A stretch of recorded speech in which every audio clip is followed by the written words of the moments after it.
मोड़ दे। देश के छात्रों और युवाओं की कल्पना शक्ति की परवास को ठोस आधार प्रदान करने वाले, प्रत्येक देशवासी के हृदय में राष्ट्र समर्पण के संकल्प की लौ को प्रज्वलित करने वाले, हर जन की आंखों में कुछ कर सकने का विश्वास जागृत करने वाले माननीय प्रधानमंत्री जी से मैं विनम्रतापूर्ण आग्रह करती हूं कि अपने सुवचनों से हमारा मार्गदर्शन करें। करतल ध्वनि से स्वागत माननीय प्रधानमंत्री जी का।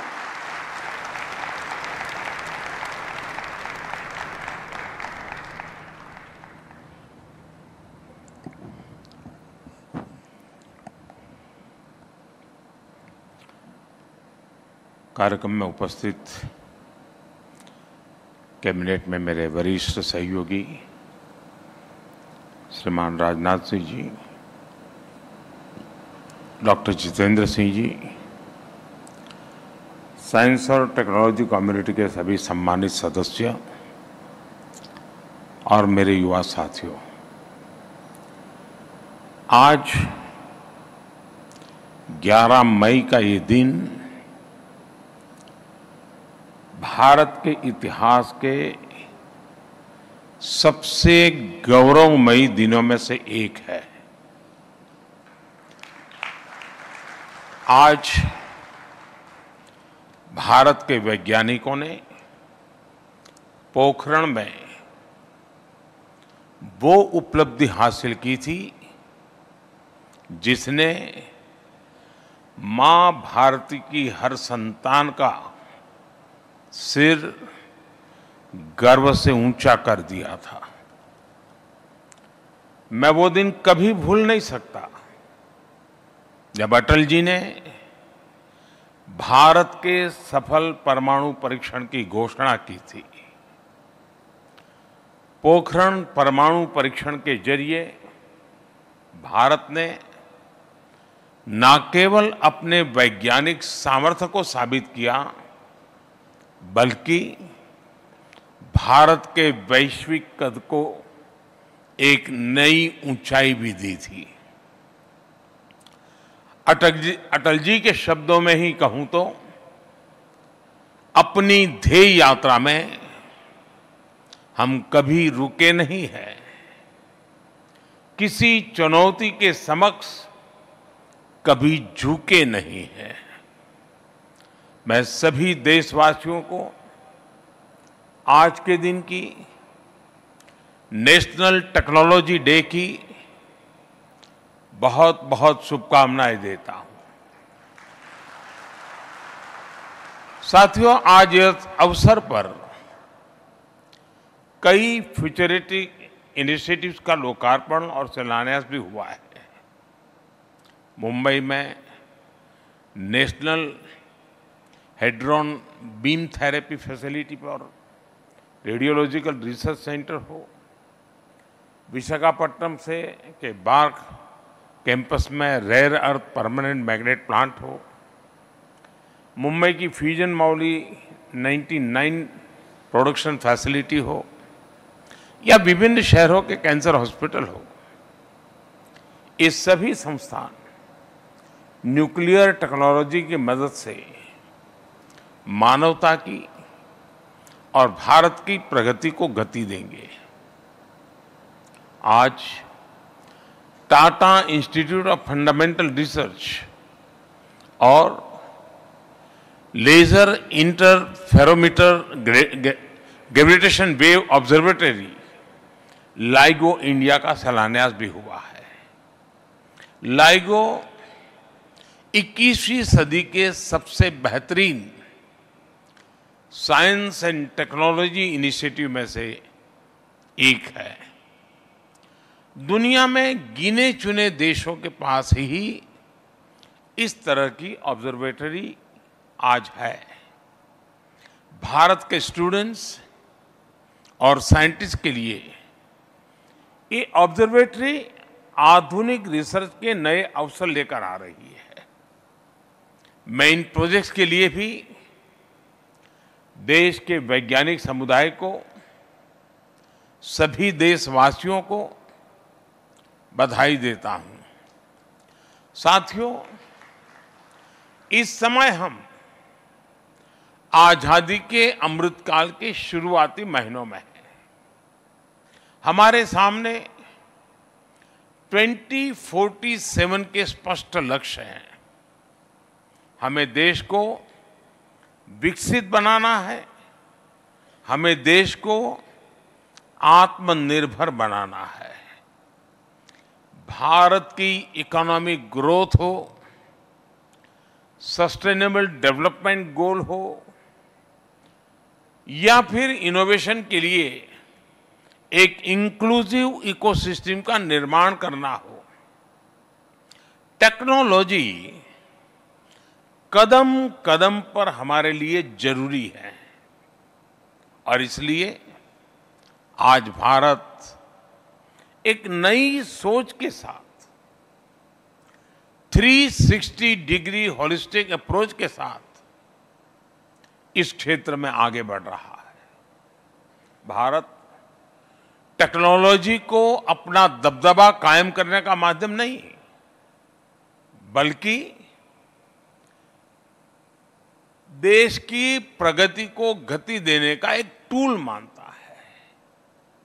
और मुझे ये देखकर बहुत अच्छा लगा कि इस बार की theme school to startups igniting young minds to innovate ये रखा गया है। आजादी के इस अमृतकाल में भारत का भविष्य हमारी आज की युवा पीढ़ी, हमारे आज के स्टूडेंट्स ही तय करेंगे। आज की इस युवा पीढ़ी के पास नए सपने हैं, नए संकल्प है, उनकी ऊर्जा, उनका जोश, उनका उत्साह ये भारत की बहुत बड़ी ताकत है। साथियों, हमारे देश के महान वैज्ञानिक और पूर्व राष्ट्रपति डॉक्टर कलाम कहा करते थे, knowledge with action converts adversity into prosperity. आज जब भारत एक नॉलेज सोसाइटी के तौर पर सशक्त हो रहा है, तो उतनी ही तेजी से एक्शन भी ले रहा है। भारत के यंग माइंड्स को इनोवेशन की तरफ प्रेरित करने के लिए बीते 9 वर्षों में देश में एक मजबूत बुनियाद बन चुकी है। कुछ साल पहले शुरू की गई अटल टिंकरिंग लैब्स ATL आज देश की इनोवेशन नर्सरी बन रही है। आज देश के 35 राज्यों में 700 जिलों में 10,000 से ज्यादा अटल टिंकरिंग लैब्स बनाई जा चुकी है। और ऐसा नहीं है कि साइंस, टेक्नोलॉजी, इनोवेशन और इंक्यूबेशन का ये मिशन केवल बड़े शहरों तक सीमित है। करीब 60% अटल टिंकरिंग लैब्स सरकारी और ग्रामीण स्कूलों में खुली है। आप कल्पना कर सकते हैं कितनी बड़ी संख्या में बच्चों के लिए पढ़ाई के मायने बदल रहे हैं, वो इनोवेशन की तरह प्रेरित हो रहे हैं। आपको ये जानकर खुशी होगी कि आज अटल टिंकरिंग लैब में 75 लाख से ज्यादा स्टूडेंट्स 12 लाख से ज्यादा इनोवेशन प्रोजेक्ट्स पर जी जान से जुटे हुए हैं, काम कर रहे हैं। यानी आने वाले समय में लाखों जूनियर साइंटिस्ट स्कूलों से निकलकर देश के कोने कोने में पहुंचने वाले हैं। इनकी हैंड होल्डिंग करना, हर तरह से मदद करना, इनके आइडियाज को इम्प्लीमेंट करने में सहायता देना, ये हम सभी का बहुत बड़ा दायित्व है। आज सैकड़ों की संख्या में स्टार्टअप्स ऐसे हैं जिनका इंक्यूबेशन अटल इनोवेशन सेंटर्स में हुआ है। अटल टिंकरिंग लैब की ही तरह अटल इनोवेशन सेंटर्स AICs भी न्यू इंडिया के लेबोरेटरी बनकर उभर रहे हैं। आप देखिएगा, भारत के ये टिंकरप्रेन्योर्स, एंटरप्रेन्योर्स हम देखते थे, ये टिंकरप्रेन्योर्स हैं। कल ये लीडिंग एंटरप्रेन्योर्स बनने वाले हैं।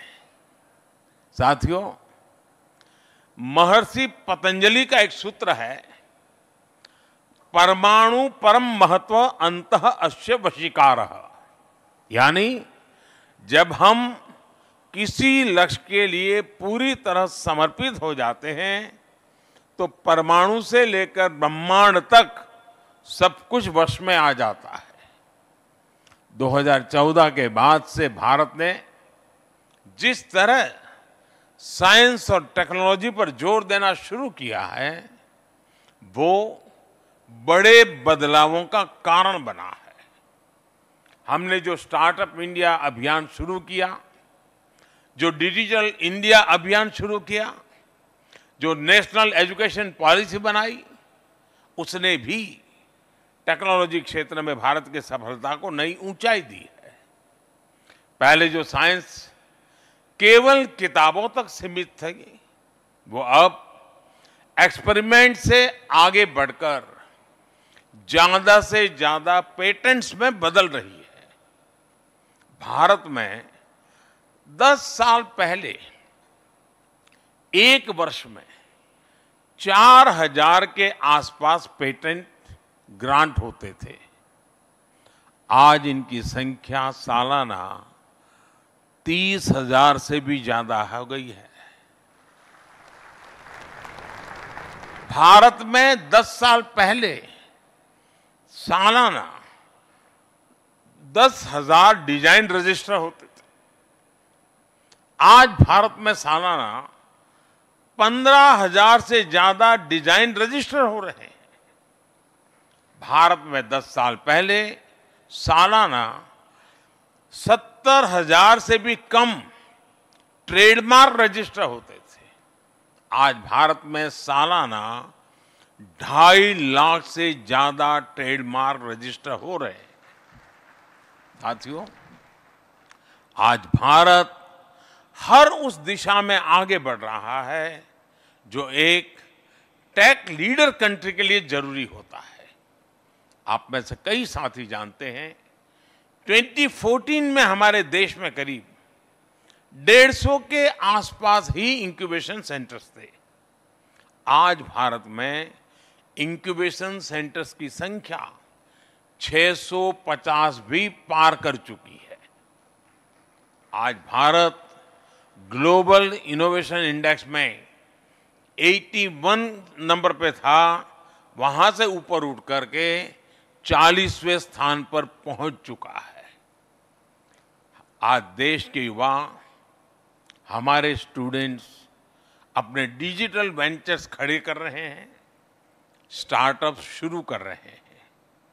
2014 में हमारे यहाँ स्टार्टअप की संख्या भी कुछ 100 के आसपास थी। आज हमारे देश में रिकॉग्नाइज्ड स्टार्टअप की संख्या भी करीब करीब 1 लाख पहुंच चुकी है। आज भारत दुनिया का तीसरा सबसे बड़ा स्टार्टअप इकोसिस्टम है और ये ग्रोथ उस समय में है जब दुनिया आर्थिक अनिश्चितताओं के दौर से गुजर रही है। ये भारत का सामर्थ्य दिखाता है, भारत का टैलेंट दिखाता है। और इसलिए मैं फिर कहूंगा, पॉलिसी मेकर्स के लिए, हमारे वैज्ञानिक समुदाय के लिए, देश भर में फैली हजारों रिसर्च लैब्स के लिए, हमारे प्राइवेट सेक्टर के लिए ये टाइम बहुत ही महत्वपूर्ण है। स्कूल टू स्टार्टअप्स की यात्रा हमारे स्टूडेंट्स करेंगे, लेकिन आपको उन्हें निरंतर गाइड करना होगा, प्रोत्साहित करना होगा। और इसमें मेरा आप सभी को पूरा सपोर्ट रहेगा। साथियों, जब हम टेक्नोलॉजी के सामाजिक संदर्भ को समझते हुए आगे बढ़ते हैं, तो टेक्नोलॉजी एम्पावरमेंट का बहुत बड़ा माध्यम बन जाती है। ये सोशल जस्टिस, सामाजिक न्याय को सुनिश्चित करने और असंतुलन को मिटाने का भी माध्यम बनती है। एक समय था जब टेक्नोलॉजी सामान्य भारतीय की पहुंच से बाहर थी। आपको भी याद होगा, कभी जेब में क्रेडिट या डेबिट कार्ड लेकर चलना स्टेटस सिंबल हुआ करता था। लेकिन भारत का यूपीआई आज अपनी सिंप्लिसिटी की वजह से न्यू नॉर्मल बन गया है। आज रेहड़ी पटरी वाले से लेकर रिक्शे वाले तक हर कोई डिजिटल पेमेंट का इस्तेमाल कर रहा है। आज भारत दुनिया के उन देशों में है जहां सबसे ज्यादा इंटरनेट डाटा इस्तेमाल होता है। ग्रामीण इलाकों में शहरी इलाकों की तुलना में इंटरनेट यूजर ज्यादा है। इससे लोगों के सामने जानकारियां, संसाधनों और अवसरों की एक नई दुनिया खुल रही है। जेम ट्रिनिटी हो, जेम पोर्टल हो, कोविन पोर्टल हो या किसानों के लिए डिजिटल एग्रीकल्चर मार्केट इनैम, हमारी सरकार ने टेक्नोलॉजी का उपयोग एजेंट ऑफ इंक्लूजन के रूप में किया है। साथियों, टेक्नोलॉजी का सही तरीके से सही समय पर उपयोग समाज को नई शक्ति देता है।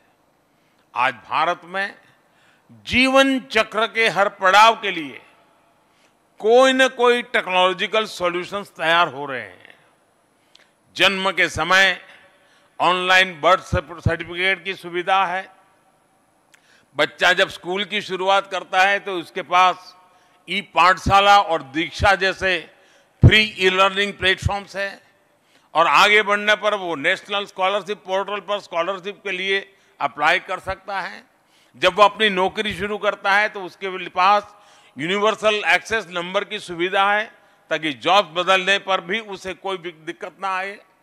किसी बीमारी की स्थिति में वो तुरंत आज ई संजीवनी की मदद से अपनी उपचार की व्यवस्था कर सकता है।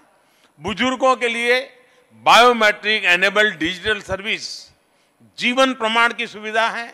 आप सोचिए, पहले बुजुर्गों को पेंशन जैसे कामों के लिए अपने जिंदा होने का सबूत देना होता था। चाहे तबीयत खराब हो या चलना मुश्किल हो, उन्हें वेरिफिकेशन के लिए खुद जाना होता था। अब ये सारी परेशानियां टेक्नोलॉजी की मदद से समाप्त हो रही है। डे टू डे लाइफ में हर कदम पर टेक्नोलॉजी सॉल्यूशंस देश के नागरिकों की मदद कर रहे हैं। अगर उसे जल्दी पासपोर्ट बनवाना है तो एम पासपोर्ट सेवा है। अगर उसे एयरपोर्ट पर हैसल फ्री एक्सपीरियंस सुनिश्चित करना है तो डीजी यात्रा ऐप है। अगर उसे इंपॉर्टेंट डॉक्यूमेंट्स को सुरक्षित रखना है तो डीजी लॉकर है। इन सारे प्रयासों से सोशल जस्टिस सुनिश्चित करने और ईज ऑफ लिविंग बढ़ाने में मदद मिली है। साथियों, आज हर दिन टेक्नोलॉजी की दुनिया में तेजी से बदलाव हो रहे हैं। भारत के युवा ही इस स्पीड को मैच करने में, इस स्पीड को क्रॉस करने में देश का नेतृत्व करेंगे। आज एआई टूल्स नए गेम चेंजर बनकर उभरे हैं। हेल्थ सेक्टर में आज हम कितनी असीम संभावनाओं को देख रहे हैं। ड्रोन टेक्नोलॉजी में भी हर रोज नए इनोवेशंस हो रहे हैं। ऐसे ही थेरेपेटिक्स सेक्टर भी तेजी से आगे बढ़ रहा है। हमें ऐसी रिवॉल्यूशनरी टेक्नोलॉजी में लीड लेनी होगी। आज भारत अपने डिफेंस सेक्टर को आत्मनिर्भर बना रहा है। इससे भी हमारे युवा स्टार्टअप्स को बहुत से मौके मिल रहे हैं। डिफेंस में इनोवेशन के लिए हमने इनोवेशन फॉर डिफेंस एक्सीलेंस यानी आईडेक्स भी शुरू किया है। मुझे खुशी है कि रक्षा मंत्रालय ने आईडेक्स के 350 करोड़ रुपए से ज्यादा के 14 इनोवेशंस को प्रोक्योर किया है। साथियों, आई क्रिएट हो या फिर डीआरडीओ, यंग साइंटिस्ट लैब जैसे इनिशिएटिव आज इन प्रयासों को नई दिशा दे रहे हैं। स्पेस सेक्टर में भी न्यू रिफॉर्म्स के जरिए भारत एक ग्लोबल गेम चेंजर की भूमिका के सामने आ रहा है। अभी मैं एसएसएलवी और पीएसएलवी ऑर्बिटल प्लेटफॉर्म जैसी टेक्नोलॉजी देख रहा था। हमें स्पेस सेक्टर में हमारे स्टार्टअप के लिए, यूज के लिए नए अवसर उपलब्ध कराने होंगे। हमें कोडिंग से लेकर गेमिंग और प्रोग्रामिंग तक हर क्षेत्र में लीड लेनी होगी। इस समय भारत सेमीकंडक्टर जैसे नए एवेन्यूज में भी अपनी मौजूदगी बढ़ा रहा है। पॉलिसी लेवल पर हम पीएलआई स्कीम जैसे इनिशिएटिव ले रहे हैं। इंडस्ट्री और इंस्टीट्यूशंस की जिम्मेदारी है कि इस फील्ड में टैलेंटेड यूथ्स को सपोर्ट करें। साथियों, आज इनोवेशन से लेकर सुरक्षा तक के लिए हैकेथॉन्स की एक बड़ी भूमिका है।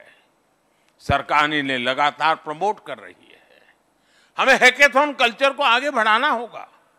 स्टार्टअप्स को नए चैलेंजेस के लिए तैयार करना होगा। इन प्रतिभाओं की हैंड होल्डिंग हो, उन्हें आगे बढ़ने के लिए संघर्ष न करना पड़े, हमें इसके लिए एक फ्रेमवर्क तैयार करना होगा।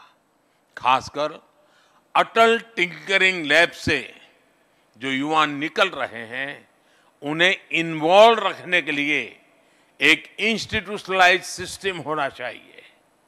क्या हम इसी तरह अलग अलग क्षेत्रों में देश की 100 लैब्स को चिन्हित कर सकते हैं जिन्हें यूथ ड्रिवन बनाया जाए? क्लीन एनर्जी और नेचुरल फार्मिंग जैसे क्षेत्रों में जहां देश का खास फोकस है, हमें रिसर्च और टेक्नोलॉजी को प्रमोट करना होगा। इसके लिए भी युवाओं को मिशन मोड में जोड़ना बहुत जरूरी है। मुझे भरोसा है नेशनल टेक्नोलॉजी वीक इन संभावनाओं को साकार करने में एक अहम भूमिका निभाएगा। इसी अपेक्षा के साथ आप सभी को एक बार फिर इस आयोजन के लिए बहुत बहुत शुभकामनाएं। बहुत बहुत धन्यवाद। बहुत बहुत आभार माननीय प्रधानमंत्री जी। ट्विंकलप्रेन्योर्स से भारत के